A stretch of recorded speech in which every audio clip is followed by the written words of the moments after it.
بہت مرتبہ نا ہمیں یہ بات سمجھ میں نہیں آتی کہ ہم بہت سی باتوں پہ یقین کرنے لگ جاتے ہیں اور سمجھتے ہیں کہ یہ ہمارے دین کا حصہ ہے۔ پھر ہمیں چونکہ بہت علم نہیں ہوتا اور ہم نے کچھ تحقیق بھی نہیں کی ہوتی، تو ہم بہت سی حدیثوں کا حوالہ دیتے ہیں، ناٹ ریئلائزنگ کہ یا تو وہ صحیح احادیث نہیں ہے یا وہ اسرائیلی روایات ہیں۔ تو سب سے بڑی غلطی جو ہو رہی ہے آج کل وہ یہ ہے کہ ہم قرآن پاک نہیں پڑھتے۔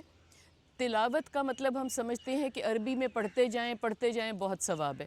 لیکن آپ یہ بتائیں کہ جس بات کی آپ کو سمجھ نہیں آ رہی کہ حکم کیا ہے،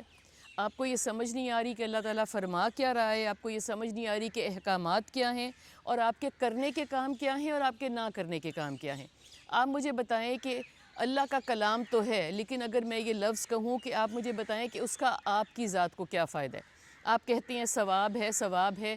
کیا ثواب ہے؟ ایک تو یہ ثواب ہے کہ ٹھیک ہے وہ اللہ کا کلام ہے، لیکن اگر اللہ کے کلام میں ہمیں سمجھ ہی نہیں آ رہی کہ ہم سے چاہا کیا گیا ہے، تو آپ مجھے بتائیں کہ آپ نے اس کا کیا کرنا ہے؟ آپ کو نہیں پتہ کہ نماز کا کیا حکم ہے، آپ کو نہیں پتہ کہ روزہ کیسے رکھنا ہے، آپ کو نہیں پتہ کہ کوئی وظیفہ کیسے کرنے کی اجازت ہے کہ نہیں، آپ کو نہیں پتہ کہ پیغمبروں کے حوالے سے کیا ہمیں کہانیاں بتائی گئی ہیں، اس سے ہمارے لیے کیا سبق ہے، آپ کو نہیں پتہ کن چیزوں کی ممانعت ہے، آپ کو نہیں پتہ کہ حضور پاک کی پرسنالٹی کیا تھی کہ وہ کچھ احکامات وہ دے سکتے تھے کہ نہیں دے سکتے تھے۔ اگر تھوڑا سا ہم قرآن کو اس طرح دیکھیں اور پھر قرآن کی روشنی میں ہم سنت کو دیکھیں تو ہمیں بہت سی باتیں یہ سمجھ میں آ جائیں گی۔ ہم حدیث کو دیکھتے ہی کہیں گے کہ یہ ضعیف حدیث ہے، ہم دیکھتے ہی کہیں گے کہ یہ اسرائیلی حدیث ہے، یہ حضور پاک کا فرمان ہو ہی نہیں سکتا۔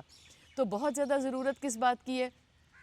مانیں، اپنے بزرگوں کو بھی مانیں، اپنے اساتذہ کو بھی مانیں، علماء کے پاس بھی بیٹھیں، لیکچرز بھی بہت سے سنیں، مگر جو خود یہ کرنے کا کام ہے، کوئی آسان سی اپنی کوئی ایک دیکھ لیں ٹرانسلیشن۔ میں تو بہت کہتی ہوں کہ اگر 10-12 بار آپ نے کچھ ٹرانسلیشنز آپ کی نظر سے نہیں گزری تو آپ پلیز تفسیر بھی نہ پڑھیں، بیکاز تفسیریں ہمیں کئی مرتبہ الجھا دیتی ہیں۔ پہلے ٹرانسلیشنز کو اچھی طرح دیکھ لیں، کچھ واقعات، کچھ قصے، کچھ احکامات آپ کو ازبر ہو جائیں، پھر آپ تفسیر کی طرف جائیں۔